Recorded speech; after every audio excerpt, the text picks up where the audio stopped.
why this webinar? Why thinking about all of the different unfolding trends, and especially acronyms, governance acronyms and abbreviations? And I'm sure those of you who are fairly new to the boardroom, fairly new to the governance space, would sometimes look and say, what on earth does this mean? We sometimes get board packs, board papers, and think, well, what does that mean? I remember one of the independent directorships I held a few years ago. I was in the mining industry. I'd never been in mining before. And so I had to regularly stop my fellow directors and say, please explain, because I was the, in inverted commas, idiot in the room. So what do we think about, and what are some of the things we need to understand? I've given this webinar an alternative title. I've called it Making Sense of Governance Acronym Mania. We are flooded, and especially with some of the challenges and changes, some of the new thinking, and maybe not always new thinking, but revised thinking that is happening in the governance space. There have been lots and lots of new phrases, but also lots and lots of new uses of old phrases and old terminology. And so what I want to do during the course of the next 45 minutes to an hour is provide you with a guide to reading the ever-changing times. We're not going to go into every acronym because that would simply be too much. Here is if you Google, and this is from a site called All Acronyms, very useful if you're trying to find an acronym and see what it means, and Google or search in that site for governance, and you can see here, you get a whole lot, 863 acronyms. Governance acronyms and abbreviations, probably that they know about. There are a lot more, and you can actually filter it into different regions. But we are flooded with this whole set of terminology. Words that we understand to mean one thing often come to mean another thing. And so what I want to do today, as I said, is provide you with a bit of a guide to reading the ever-changing times and give you some tips, some hints in terms of how do we make sense of it? So when we get exposed to a new word, a new acronym, how do we not just understand what it means or what the words, what the abbreviation is for or the acronym stands for, but also where's it coming from? What's the context within which it was developed? Because context is critical. And one of the key words undergirding governance and governing, and it's a phrase I'll use a couple of times today, and a phrase that we in SASB try to think about all the time. It's the phrase apply and explain. And in a sense, that's the SASB approach. For those of you who are new to SASB, we're in the business of helping or assisting with boardrooms and their performance. Why? Because we believe that if we can unlock boardroom performance, it will result in better company performance. And so that's the focus of today. We provide a range of training services as well as guiding boards to better unlock practically and applicably and in a relevant fashion what's going on from the outside. How do we make sense of this plethora of terminology that we have to make sense of? I mean, here are a few of them. Some examples of these acronyms, and apologies for the small font, but when you start to list them, IIRC, International Integrated Reporting Council, SASB, Climate Disclosure Project, CDP, AFR, Annual Financial Report or Annual Financial Statements. There are also names that suddenly pop up. Cadbury. We think Cadbury is chocolate, whereas Cadbury is a significant player, one of the fathers, in a sense, of corporate governance, along with other names like King and Arrange, Sarbanes-Oxley, thinking about how legislation is sometimes phrased as well. So there's a whole range of different terms, acronyms. How do we make sense of it? Possibly the best place to start, and where I want to start, is to say, well, where do they come from? What triggers this constant set of changes in this world of governance? And as I go through this webinar, please drop any comments into the chat box. I have got it. That's why my eyes are sometimes just shifting to another screen. I've also got the Q&A box open in front of me, so I'll also pick up on that, and Jenny and Lynn will also monitor that from the background and make sure that if there are any critical questions, we can pick up and address those as we go. So feel free to do it throughout the webinar. I will be pausing at the end, obviously, to say, well, based on what we cover, are there any questions and comments that come from that? So let's look first. And what I want to do first is unpack where these things come from. What are some of the triggers, some of the things that lead to this constant set of changes? I want to pick up on some of the specifics and some of the terminology we see currently, and unpack a little bit of the history, because history is really important to understand in positioning the terminology on a timeline, also in a region, and then pick up on and end with a little bit of a timeline, what's happened in the 80s, 90s, etc., because governance has the concepts build on one another, and we have some quite powerful tools that I think will lead to a whole new set of acronyms that have emerged very, very recently. So when we think about it, as I said, my objective is to provide you with a framework to understand the history of the development, be able to position what you're hearing on a timeline and in a region, and also a context to make sense of the ongoing developments as they continue to unfold. Because what has started won't stop, and the volume, momentum of these things seems to be quite significant as well. So what drives some of the changes to the acronyms in the ever-changing governance landscape? The one thing obviously is trends. Now, there are trends in thinking, trends in questioning, trends in economics, trends in politics, all of those things, and I'll pick up on a couple of those trends in a few slides' time as well. But really important, I often say about directors in the boardroom that we need to continually be understanding, diagnosing the trends. And what I mean by that is understanding not just what's happening, but asking the question as well, what or how does what's happening affect us in our boardroom? And so there have been some significant trends that have been developing, everything from the development of IT and digitization, the changing perspectives of, under the banner of stakeholders and how do we need to relate and who do we need to relate to. There's a huge flow in terms of trends of what do we need to report on and what are we accountable for as directors, which is critical. And a lot of the acronyms relate to that space, and we'll pick up on that in a while. And then there's always the continual changes around and trends around politics, society, all of those different things. And as I said, we'll dive a little bit into the trends in a few slides' time. There's also a significant number of the acronyms that are related to the players in the governance space. Some of them that I put up earlier: IIRC, International Integrated Reporting Council; GRI, Global Reporting Initiative; SASB, Sustainability Accountability Standards Board; CDP, Climate Disclosure Project. A lot of these things happen, and I'll touch on that as well. As what happens is that as time moves forward, there is this continual flux amongst the players in the governance space between taking advantage of the trend, competing against one another, collaborating with one another, consolidation of players in the governance space.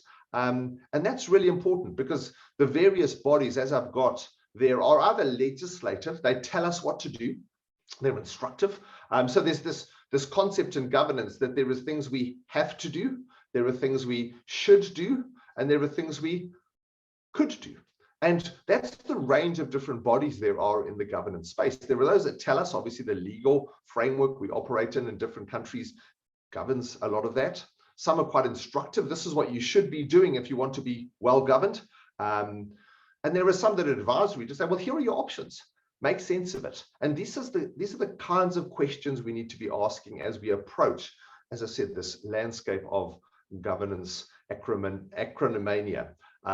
Distinguish between those bodies, because the way we relate to those bodies, the way those bodies and parties or players in the governance space relate to us, is based on what role do they play. Are they tellers? Are they advisors? Are they recommenders? As we move forward. Thirdly, there are continually updating standards, rules, legislation, and regulations. And I've purposefully started with the standards because we're seeing, and I'll introduce you as well if you haven't seen it, to some of the thinking, the latest thinking that is encompassed in an ISO standard that relates to corporate governance called ISO 37000. And that's a phrase that you need to become familiar with in boardrooms, because it's about governance. We often put the laws first, but the laws actually, they create a foundation, and legislation, although it changes, tends to change slower than some of the standards and rules that are applied. Also remembering that some of the rules in governance are those that are imposed on us from the outside looking in, very much with the compliance mindset. Some of those are ones that we determine for ourselves. So in every business organization or entity has its own set of rules, and often we attach our own acronyms to some of those things and use abbreviations, because what acronyms and abbreviations tend to do is they tend to make life simple for us. We don't always have to repeat the long term, the whole phrase, if we have a common understanding, but that common understanding is a critical one that we need to develop. So trends, the players in the governance space continually changing and continually updating. And I think it's on a slide in a few slides time, but there's a comment that in the group of countries we refer to as OECD countries, 50 to 60 countries, over 90 or 95% of them have updated their corporate legislation since 2015. And that's a significant change. So that results in changes in legislation, then often result in tweaks and changes to codes of corporate governance or standards or recommendations to what we would refer to as best practice frameworks as well, or an acronym, BPFs. Dynamic policies, processes, and procedures, both external and internal. Many of our businesses are part of wider bodies, associations. And so as those associations and bodies make sense of the landscape, they also develop recommendations. And then internally, we need to ask the question, how do we make sense of it? And as mentioned, those are some of the things that we need to think about internally. And we all have our jargon. And essentially what the governance landscape is full of is both internal and external jargon that we need to make sense of. For those of us who serve on a number of boards, maybe you're an independent director, maybe you run your own business, you're an independent director on another board, remember that you probably then need to run a couple of parallel guides to the acronyms that you use, because terminology in one business or an acronym in one business may mean something very different in another. And it's not our role as directors to impose our understanding on the business, because we need to act in the best interest of that business, and so understand the way that they use the terminology and what it looks like in that context. And then a fifth thing that I want to pick up on, and I'll unpack it as we go through the balance of the webinar, is this thinking that I like to call clarification, capture, or controversy. Now, all of those words are by definition and by choice quite loaded. But what happens and what drives a lot of the changes is a requirement to clarify things. And often when a thought is new, when an idea is new, when an idea is fresh and innovative, it's not often as clearly defined as it needs to be, because as we move forward with that idea or concept or principle, it gets tested by definition. It gets battered and beaten by the environment, internally and externally. And so there's a need, and the change comes from needing to clarify what we actually mean by those things on an ongoing basis. Sometimes words are captured, and I'll give you some examples of that. How a word that was intended to mean one thing, call it generation one of the thinking, by generation 2 or 3 of the thinking means something completely different, or has got a nuance or a bias. And so what we need to do with those words is we need to continually think of new words to ensure that we go back to the proper concept we are trying to think about. And then sometimes there is controversy in the usage of words, and there's one set of thinking right now that I think is leading to some elements of controversy, and I'll pick up on one of the acronyms, very, very current acronym that I think is being challenged in some ways by some of the developments around the world, and I'm purposefully being a little bit vague in terms of that. So when we are looking, first part of how do we make sense of this landscape is we need to understand what's going on. As directors, as boards, we need to continually be updating ourselves individually and together as a team on what some of the material, pertinent, important trends are, who are the key players in the space we're in, and are there new ones emerging?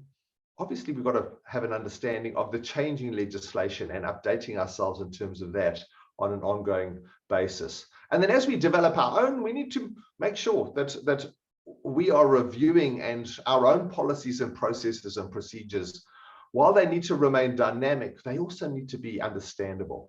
And too often we develop these acronyms internally that trip ourselves up. So that's the first foundation stone, is let's understand some of the drivers in this landscape. Secondly, I want to say, well, let's drill into some specifics around some of the changes that certainly I've seen develop. I've been in the boardroom space since the early 2010s, so 2008, 2009. Been in business training for significantly longer than that. But in getting into the boardroom, investigating, researching, upskilling myself, there's been some significant shifts in the governance thinking and in this definition of what governance is all about. And I think one of the major shifts happened, and we'll identify it on a timeline in a few slides' time. But initially, when governance was conceived as a discipline in business. Now, people, nationalities, countries, companies have governed themselves and been governed for a long time. But the formalization of the thinking about corporate governance is fairly recent. It dates to the 80s and 90s. And as I said, I'll put it onto a timeline in a few slides' time. But in the initial set of thinking, governance was really focused on structures and systems. So when you look at some of the early codes of corporate governance, the attempt to start to formalize the approach to governance, the attempt to start to put something on paper to say this is what good governance looks like, those often emphasized policies, structures, systems. And so it was almost like governance was seen as the structure within a system. So a company was made well governed by the systems and structures, and making sure you had lots of them and you had the right ones and they all worked as well as possible. The trigger, I think, was in the early 2000s when big name in governance, Enron, WorldCom, Parmalat, and a whole lot of other controversies emerged. And that's why I said controversies often trigger the changes, is that there was a recognition that it takes people. In other words, it's not just the structures of governance, it's the role of governors.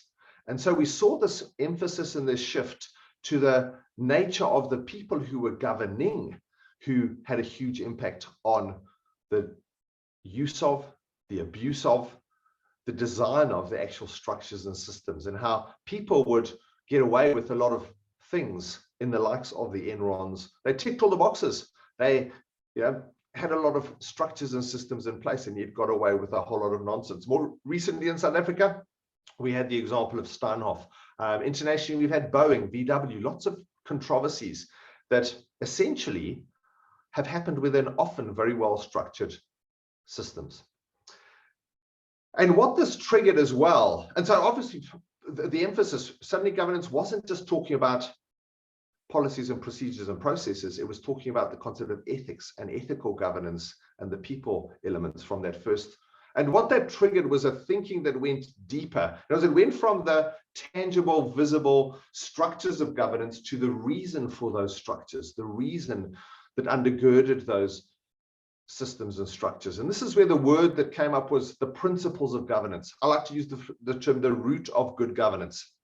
And that's when focus was on words like accountability, responsibility, fairness, transparency. The acronym that emerged from that was the acronym RAFT, that we need the RAFT as the base: responsibility, accountability, fairness, transparency. And the question then became, and this triggered a change in thinking from governance is something that can be imposed from the outside on or outside in legislation, which was essentially the reaction to Enron, is that the Sarbanes-Oxley legislation and related legislation in the US was very much a one-size-fits-all. This is what is legislated in terms of governance. Whereas actually governance doesn't work like that at all. Governance needs to be things that we focus on ourselves and we design ourselves in terms of the practices that are appropriate, contextual, applied to each company that has been governed, that reflect those practices. and those principles, so that reflect the principles. And that's where the word started to emerge with the practices of governance. And practices by definition are contextual, applied, as opposed to imposed. And what we're seeing more recently is that it's almost like a step back from that to say, well, if something is well governed, what should it result in?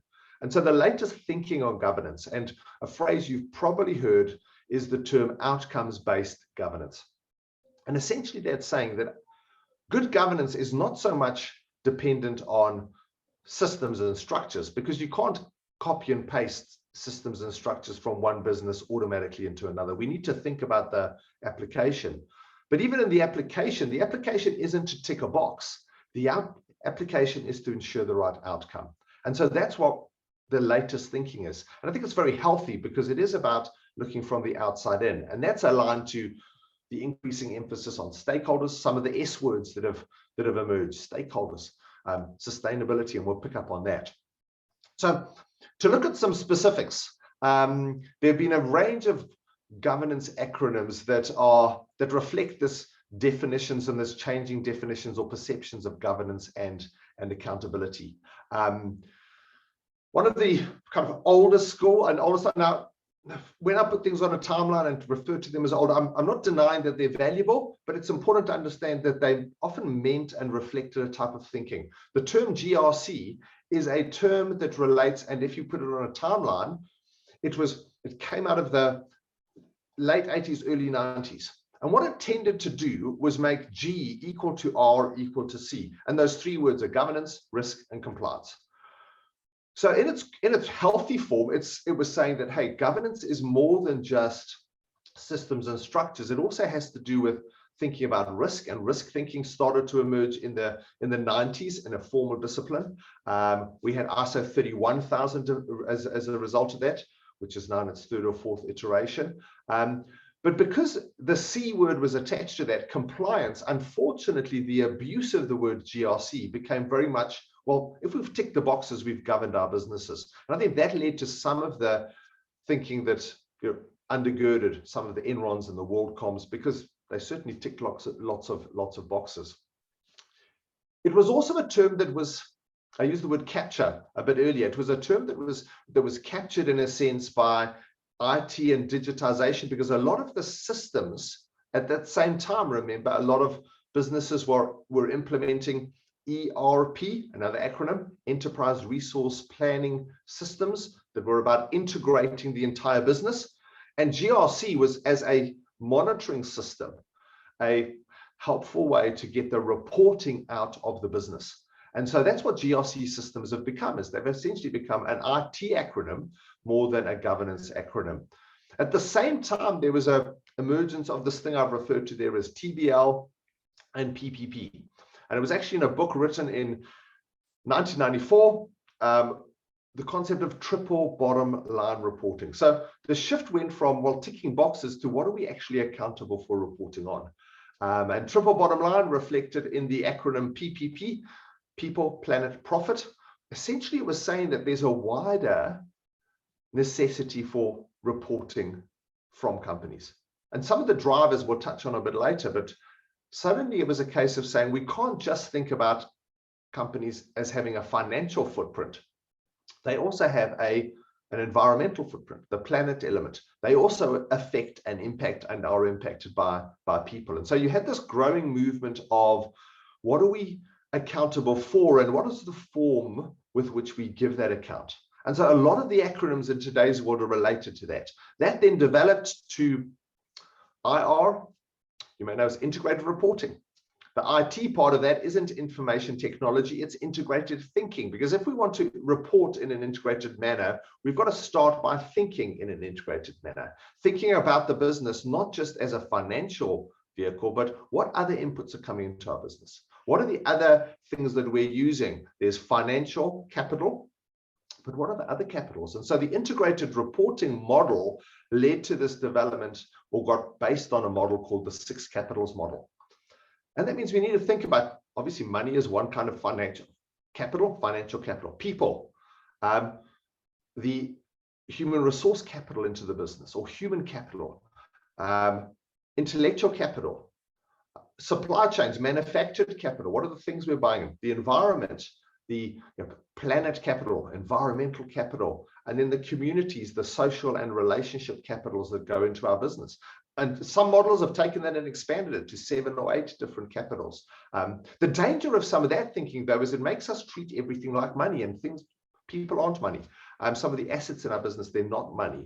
And so we've seen the latest acronym that is in that space and trying to make sense of this interrelated impact and accountability requirements is ESG, environment, society, governance. And effectively, that's a recognition that, and this whole level of thinking and the set of acronyms have to do with the fact that our companies don't operate in a vacuum. They are part of a broader environment. There is the environmental, the natural capital, the planet that we use resources from and that we impact either positively or negatively. There are the people and societies and communities that we operate in. And again, we utilize the human capacities and competencies of that society we operate in. And then there's the governance elements. How do we make sense of that? And how are we good stewards of what we are getting into the business? And can we account for the net result of what we're doing? And so that whole set, there's a whole set of acronyms that the positioning of those is in the reporting space, in the growing, expanding, morphing or flexing world of reporting. And it's gone even further than that. And I'll touch on that in a couple of slides when we close with a bit of a timeline.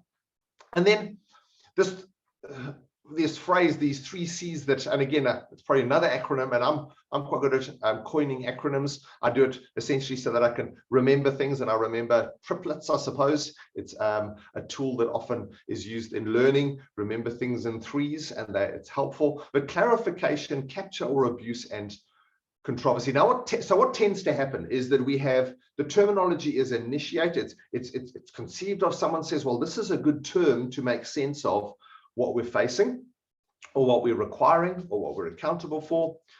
It's then mainstreamed. It's because of its mainstreaming, it normally takes about 5 to 8 or 5 to 10 years for that mainstreaming to happen. It's a similar kind of time frame to legislation often taking from being promulgated to actually being practically implemented in an organization or in a context in a country. So corporate legislation changes, and it takes about a decade for all of those changes to work their way into the systems. We've seen it with some of the changing corporate legislation, consumer protection, privacy legislation that is starting to be 5, 6, 7, 8 years old in some parts of the world, but only really becoming pertinent in what we do now.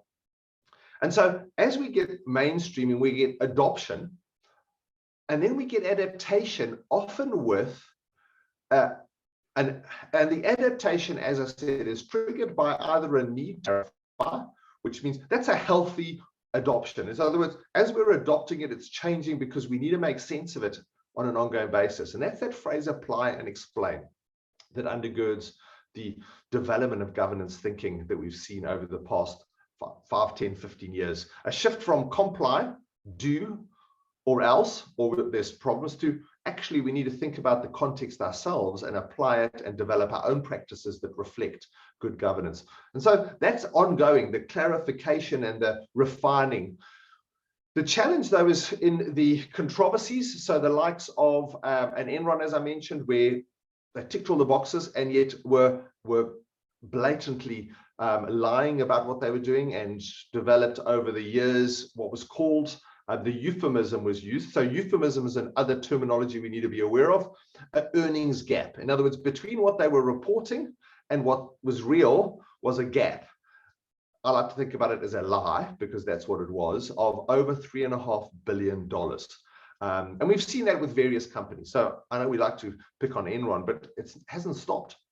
It continues. And so those are the controversies that we are seeing trigger a need to relook at, reimagine, review the actual, and rename some of the terminology as well. And then this third one of capture and abuse. And one is inadvertent. So what often happens is a word enters our vocabulary, or an acronym enters our usage, and then it takes on a certain bias. The one word that is quite powerful, well, there's been a shift. There are 3 words that essentially have the context or the built into those three words are the fact that as directors, we are accountable for the long-term survival and thriving of the businesses that we govern. That's one of our primary responsibilities as directors. And the first word was continuity. We were accountable for the continuity of the businesses that we were part of. Continuity, or business continuity, tended then to fall almost into the GRC trap of becoming something that was used in IT systems. And so business continuity ended up being about backing up and making sure we have backups and we have, multi, failure systems, so that if there's one failure, there is, our systems can carry on. And so the next word that emerged was this word sustainability. We're accountable for the sustainability of the businesses that we are governing. Good word to replace continuity, also has the same depth, the same kind of meaning. The problem is then sustainability got this interesting color. It became greener and greener and greener. And now when we use the word sustainability, we mainly think, why? Because it's our bias. It's what we've been kind of called brainwashed into thinking that it's about the environment. Sustainability is about the environment. Again, it is about that, but the shift of thinking happened. And the latest set of thinking, actually, it's a phrase that is in ISO 37000, that I'll show you the model in a few slides' time, is the viability of the business over time. And so now the word is viability. And it'll be interesting to see how long that takes before that becomes maybe flavored. Hopefully it doesn't become that, and it's actually the right word for us to use. But we are accountable for our entities being viable over time. And that's what I mean by the capture element. It's often inadvertent, and though sometimes it's an abuse. This term ESG is currently becoming fairly controversial. And one of the triggers of that, ESG, environment, society, governance, great sounding. It has to do with also thinking about stakeholders, thinking about the impact of our businesses. But because the one trigger right now, and the phrase that is coming up more and more and more, it's been there for a while, is this concept of greenwashing. So how do we create figures that sound like we are doing one thing when we're just carrying on doing the other thing? The war in Ukraine has been an interesting trigger, because suddenly it makes sense to invest in arms manufacturers, because we are doing the world a lot of good by providing Ukraine with arms. And I don't want to make value statements on that, but it's raised the issue of what do we actually mean by these things? And that's another key element as we think about these acronyms and make sense of them, is we've got to really understand what do they mean. And sometimes we've got to, it results in what I call reimagining and renaming. Phrase I often think about as well is it's using a thesaurus to think of what's next. That's why often the terminology is a different word for exactly the same thing. Why? Because the previous word has changed its meaning. Or sometimes it's because someone simply wants to compete in an environment and stand out from the rest. And so quite powerful to reimagine, to step back from the terminology and reimagine what it could look like and what it could be saying.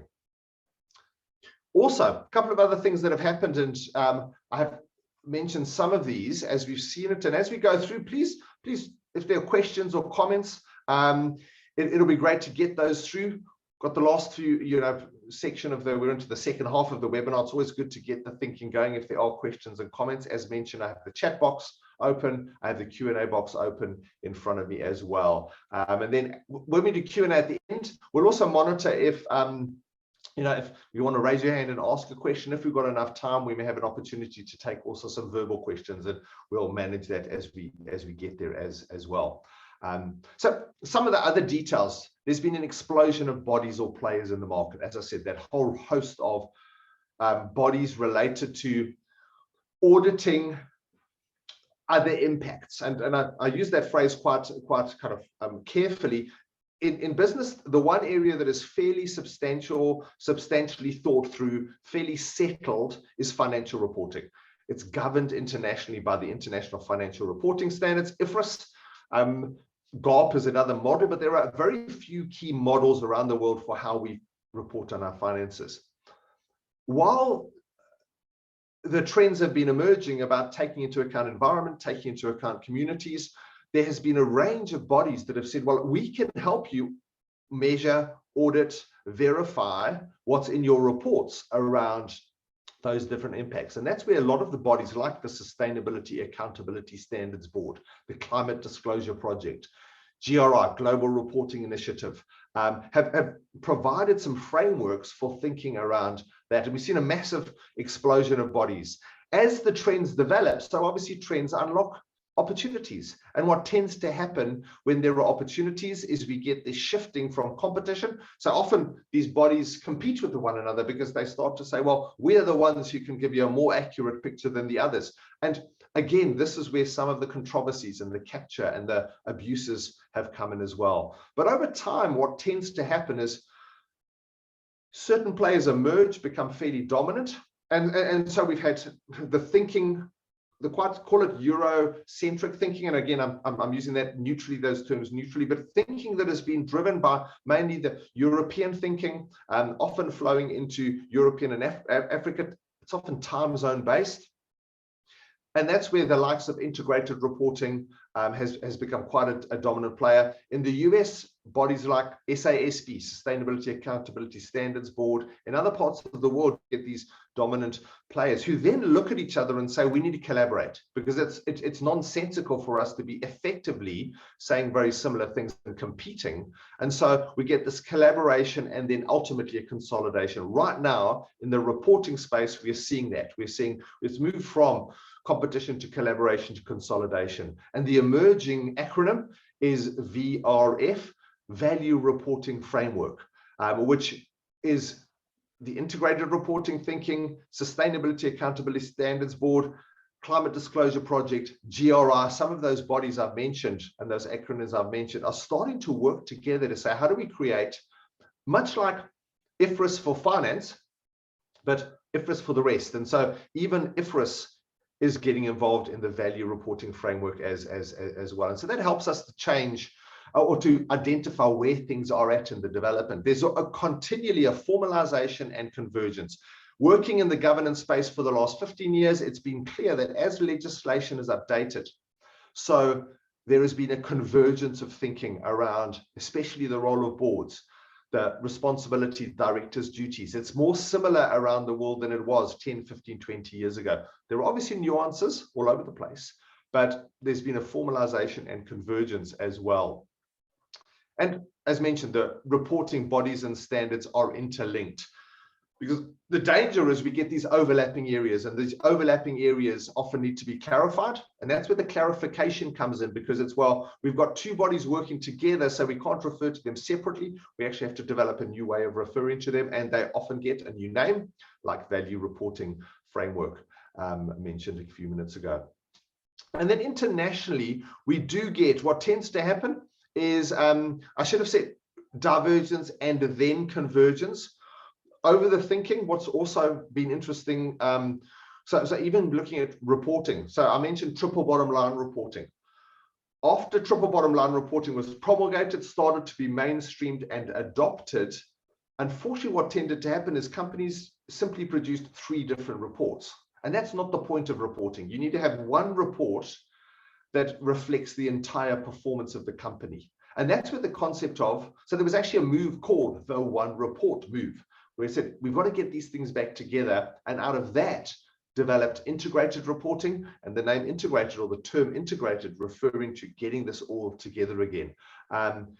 Value reporting framework takes that model of thinking and it takes it to the outcomes-based governance that I mentioned earlier, and says, actually, the value of a report on what it demonstrates from the outside looking in, and not just what we say about ourselves from the inside looking out. And so we've seen that continual development of thinking. And so I want to close with a bit of a timeline of developments and give you some tips on how can we can, some tips to make sense of these things as we go forward. Also just seen a couple of comments and questions. So give me a sec quick.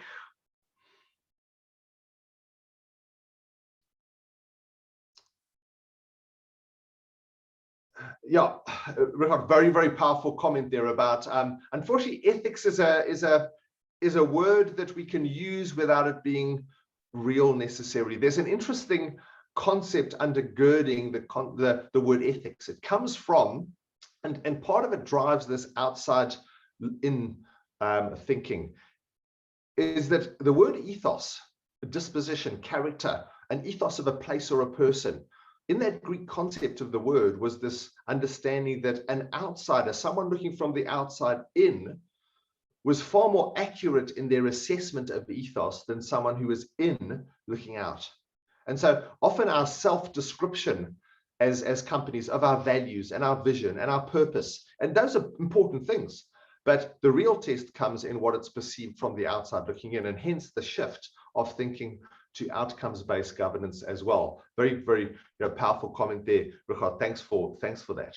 So if we look at the timeline of developments in the last few minutes of the webinar, please keep comments or questions coming. So I want to break it down into some of the decades, because there was some significant shifts in thinking, but also a flow. So recognize as well that when a lot of it is layer upon layer, and every now and again a change of direction caused by a trigger, a call, a controversy that capture elements that I spoke about.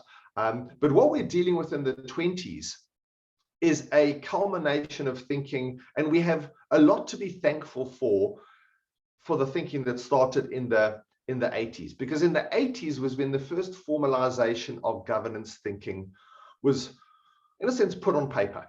First area or country to really start thinking about that was UK. A lot of controversies before that. So triggering this thing of saying, well, companies are getting bigger, they're having more of an impact. That really grew in the 90s, as you'll see just now. But the names attached to that, Cadbury. So Adrian Cadbury, one of the fathers of corporate governance, passed away 6 or 7 years ago, maybe a bit longer now, but really laid the foundations for good governance. Also brought into the equation the concept of ethics and people and not just money, which was in the 70s and 80s. Remember, we started seeing the mainstreaming of this concept of companies are about maximization of profits for shareholders. We started to see this shareholder sovereignty develop, and the thinking about governance started to be a bit of a reaction to that because of the impact. And so governance in that decade was primarily, as I mentioned, about policy and structure, because it was identifying systems that well-governed companies needed to put in place. And so a logical starting point was to observe and say, what does it look like in terms of systems and structure? And so we get acronyms that relate to that time.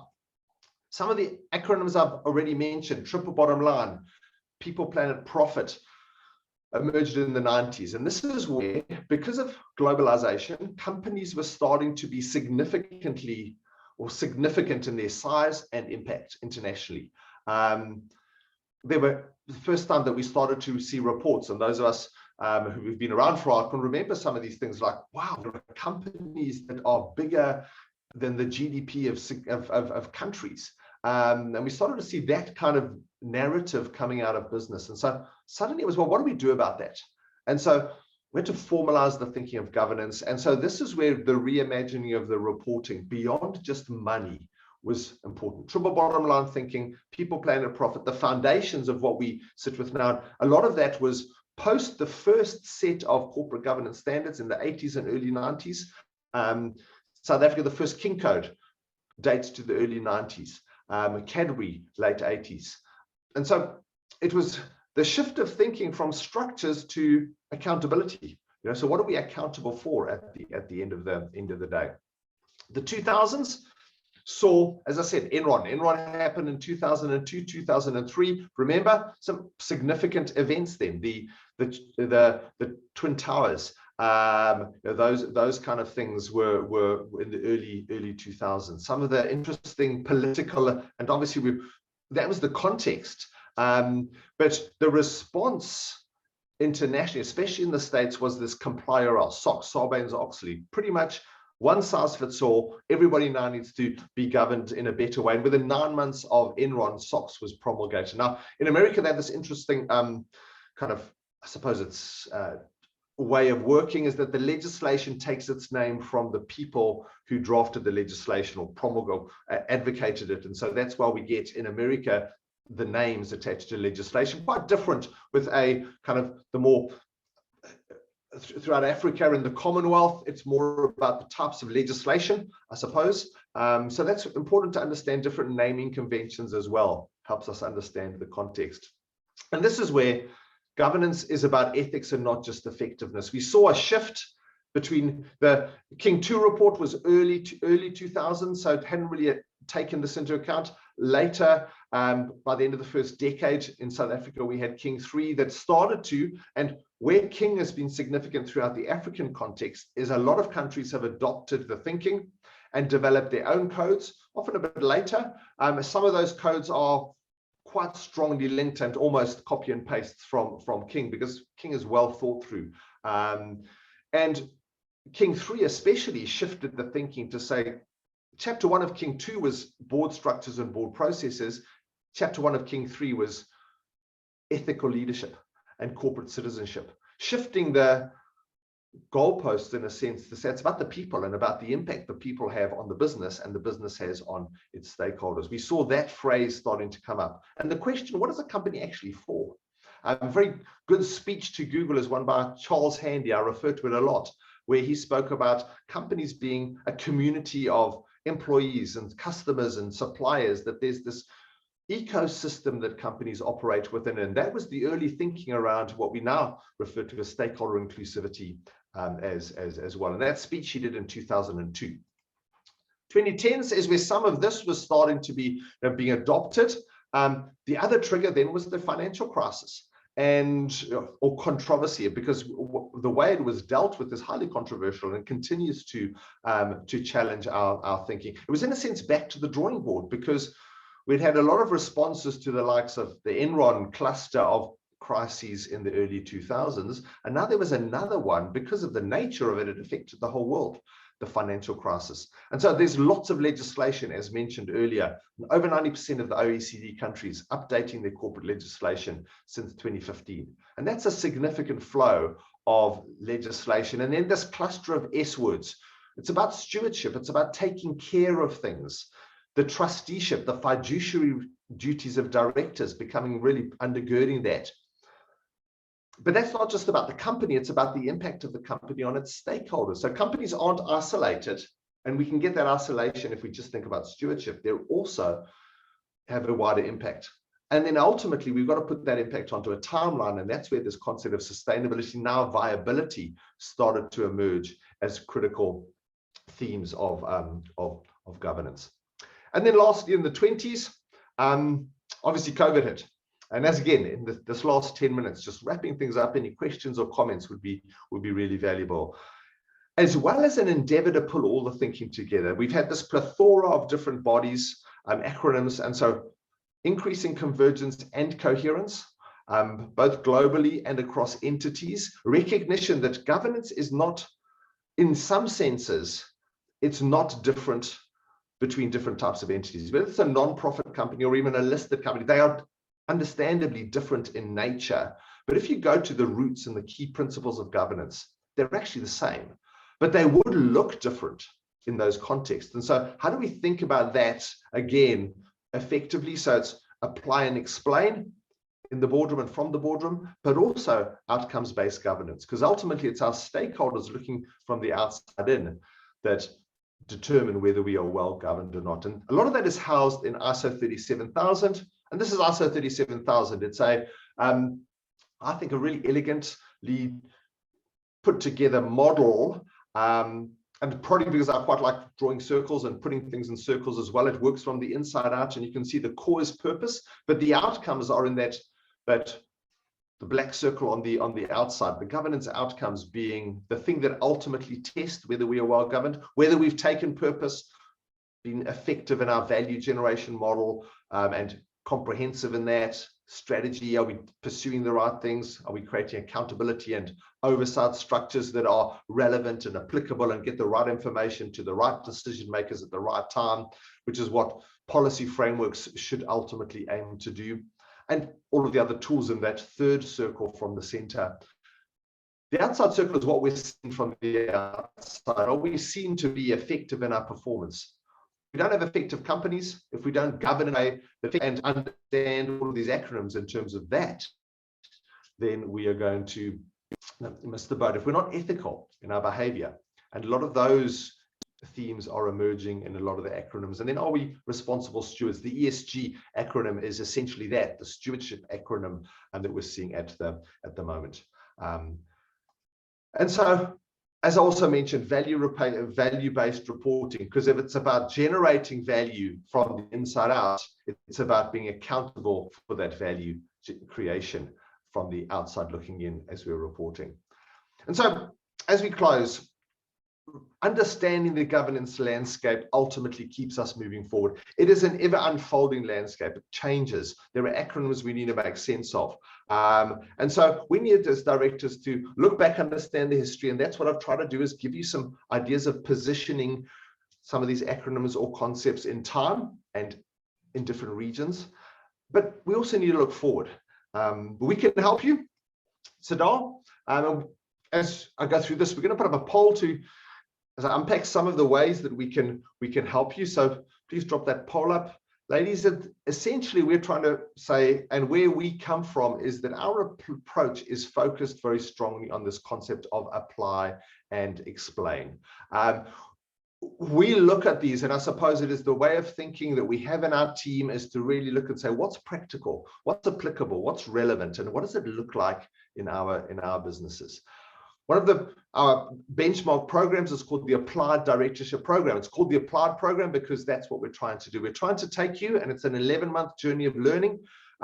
In that 11 months, we create lots of time for reflection and implementation, as well as the opportunity to engage and ask the questions, well, what does it look like here? And we try to bring our expertise into your boardroom to help you do things as right as possible, but also maybe even imagine something that's never been done before as a healthy, robust principle or practice of governance. We keep the cohort sizes small, aim for less than 21 people, so that we can keep it practical. It also enables us to engage as well as possible with the people in the room and help you to learn from one another. And it's also constantly updated. Since September 2021, we've been building in all of the new thinking that has come through, or the consolidated thinking that has come through in ISO 37000. And so we keep ourselves as a team constantly updated with what's going on. We also offer other training and services. So that was the ADP, the Applied Directorship Program. We also help boards in their own implementation of governance. That's our guide services. How do we build board calendars? How do we engage in board meetings? How do we upskill ourselves as directors in the boardroom as well? A lot of those kind of things. That's our board support services. We also have a network of directors, one of the largest, certainly growing throughout the African continent, where our focus has been. And there we're building, and we're continually building services into that, the SADAR Directors Network. So please indicate if there are areas that you'd like us to help you with. And last slide is to say, again, questions, comments would be valuable. Ladies, you can probably take that poll down. Final thoughts and tips as we close today. Give you food for thought is, what do we do with an acronym? Firstly, Google it, because Google is helpful. Go to that site, allacronyms.com, and position it on a timeline. If you can position an acronym on a timeline, it gives you an understanding of what the thinking was that went into the development of it. Determine where it originates. So geographically, where does it come from? Because that's also helpful, because that also tells you the milieu, the context within it was thought about. And then about any of those, as we understand them, ask questions. Obviously, what does it mean? What is it, in a sense? But more importantly, the second question, what does it look like here? How do we take the learning from this acronym, the thinking undergirding it, and especially the recent ones that we are seeing unfold all the times, and ask ourselves, what do we do with that? Because that's the most important question in the boardroom and in the boards that we serve on and in the companies that we govern. That's it from me. I'm going to give a couple of minutes if there are any questions or comments. If anybody has any questions they'd like to ask verbally, then you can put up your hand and it'll pop up on my list. But thanks for the comments. I trust that it's been helpful. Yeah, Bertie, quite a mouthful. The only reason I can rattle off some of those acronyms is because I've been doing so for a fair amount of time. But absolutely, thanks for the comments there as we go forward. And there's nothing else. All the very best. Have a great balance of your week.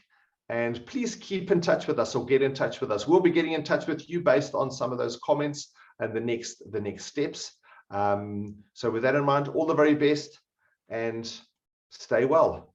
Continue to make sense of the acronym mania that we are engulfed in on an ongoing basis. All the very, very best. Cheers.